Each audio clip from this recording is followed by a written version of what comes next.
गोधन बचे कैसे पहले। अभी जितनी गऊँ हैं उनकी चलो देखभाल ही है, लेकिन गाय कट तो रही है, गाय मर रही है। आप हमारे अपने इलाके में देखें, रेलगाड़ी से कट करके एक गाय जो है वो हमारी गौशाला में है। अभी एक गाय अमलैर से हम लेकर गए हैं, उसकी दोनों टांगें टूटी हुई हैं। तो ऐसे में तो गौ माता का बहुत बुरा हाल है। तो अभी मुख्यमंत्री साहब ने गौ सेवा के लिए जो पहले 700 रुपया दिया जाता था, अब 1200 कर दिए, तो क्या कहेंगे हाँ, इसके वो बारे तो में? धन्यवाद है, लेकिन पैसे से बात नहीं ना बनेगी। पैसे से बात मतलब तो गाय को बचाने का है, पैसे का मतलब नहीं है। पैसा तो आपको पता है गौशाला में हमें भी पता है कि 1200 रुपये अगर आता है तो वो गाय को 200 रुपये भी नहीं मिलता, 1000 रुपये तो लोगों की जेबों में जा रहा है। वो भी मुख्यमंत्री साहब जी को ध्यान में ये बात उनके पहुंचनी चाहिए उन तक कि अगर आप कहीं पैसे दे रहे हो तो क्या वो पैसा सही तरीके से लग रहा है कि नहीं लग रहा।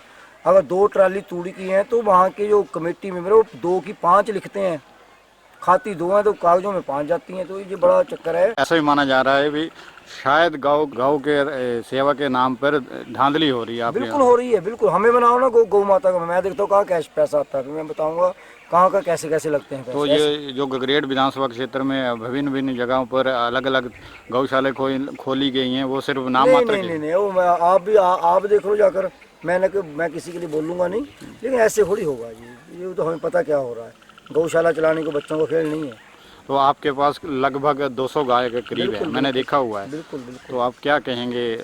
मैं तो अपने इलाका निवासियों से रोज़ कहता हूँ कि मैं जहाँ पर चाहता हूँ कि हमारे हिमाचल प्रदेश में जितनी भी गौएँ हैं वो पंडित हरीशा गौशाला अम्बुआ में आनी चाहिए, पूरे ऑल हिमाचल की।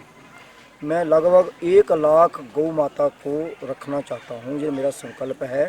उसके लिए मैं ये चाहता हूँ कि हिमाचल सरकार मेरा साथ दे, मैं उनके साथ हूँ। वो मुझे जगह दे, क्योंकि जगह मैं दूर नहीं चाहता, मैं क्योंकि अपने दरबार भी है, हमारा आश्रम भी है। तो हमारे नज़दीक अगर जगह की व्यवस्था बनती है तो इलाका के लोग, अभी तो इलाके में गाड़ी मारी जा रही है तो 10-10 रुपये अगर मांग भी रहे तो लोग गालियाँ बड़ी निकाल रहे हैं, बुरा भला बोल रहे हैं, क्योंकि उनको इस बारे में अभी, वो भी बेचारे, कोई बात नहीं, उनको अभी इस बारे में ज्ञान नहीं है। जब उन तक ये बात हमारी सही तरीके से पहुंचेगी कि अम्बुआ से बाबा जी ने गाड़ी भेजी है और बाबा जी ऐसा चाहते हैं। कुल आज से 10 साल पहले मैंने वाई रिटर्न की ये बात रखी हुई है।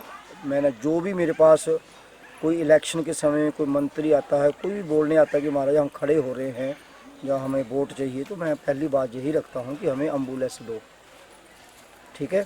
और उसकी फ़ोटोज़ भी गई, बहुत कुछ हुआ कि आपको आ जाएगी आ जाएगी, लेकिन 11 साल तो हो गए अभी तक तो मेरे पास पहुंची नहीं। लेकिन मैं आपको बताना चाहता हूँ, जैसे हमारे इलाके में कोई भी ऐसी बात होती, घटना घटती है तो गाय जैसे मर जाती हैं तो लोग अब मुझे फ़ोन करते हैं कि हमारी गाय मर गई है, बाबा जी उठाओ।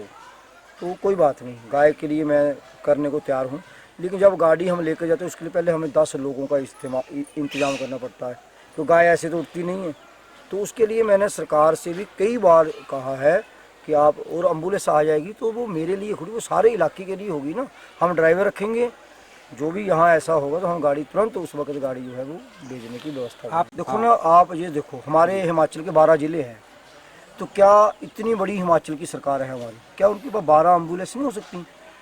अगर ज़िले में एक एम्बुलेंस जाए तो सरकार की कितनी प्रशंसा होगी। हम करेंगे ना। लेकिन मैं ये चाहता हूँ कि अगर सरकार गऊ के बारे में बिल्कुल, अगर हिंदू का हम आलाप कर रहे हैं तो उनके लिए कोई मुश्किल नहीं है। विभिन्न विभिन्न संस्थाएं हैं, वो दावा करती हैं गौ सेवा, गौ रक्षा, जब भी करो गौ रक्षा। तो क्या कहेंगे ऐसी संस्थाओं के? संस्थाओं को मैं धन्यवाद करता हूँ जो चला रही हैं जैसे भी है, लेकिन उनको बहुत कुछ करना पड़ेगा संस्थाओं को भी, क्योंकि मैं ये नहीं चाहता कि एक दुकान बना ले। हम चाहते हैं अगर हमारा कोई, हमने संस्था खोली है, जब कोई नाम लिया है, क्योंकि संस्था भी हम अपने देवी देवताओं के नाम की रख लेते हैं। कोई हनुमान जी के नाम के रख लेता, कोई माता जी के नाम के, कोई बाबा जी के नाम की, कोई बजरंगबली के नाम से। तो अब मैंने बजरंगबली के नाम की कोई संस्था बना ली। वो शाम को मेरी फ़ोटो डाल दे, मैं शराब पी रहा हूँ, मैं मीट खा रहा हूँ, मैं अंडे खा रहा हूँ, मैं हुड़दंग कर रहा हूँ, मैं नशे के लिप्त में फंसा हुआ हूँ, और मैंने अपनी संस्था का नाम रखा हुआ है हनुमान जी का। तो जहाँ पर कुछ संस्थाओं को समझना चाहिए कि हमने भगवान के नाम की संस्था खोली, तो हमें उस तरीके से संस्थाओं को धन्यवाद है जो गौ माता के लिए करती हैं। देखो हम चाहते हैं कि मैं ये चाह रहा हूँ कि हमारी जितनी हिमाचल की गौ संस्था वो पहले हम एक हो जाए। भाभी मैंने ऐसे भी सुना था कि पिछले इलेक्शन के दौर में आपको किसी ने एम्बुलेंस भी दी थी। नहीं नहीं, वो अखबारों तक थी, यानी ऐसा नहीं है। हाँ, बोला गया था मुझे, यही बड़ा धन्यवाद कहता है, बोला था किसी ने ना, तो उसकी फ़ोटो भी लग गई, अखबार में भी आ गया। तो चलो इंतज़ार कर रहे हैं।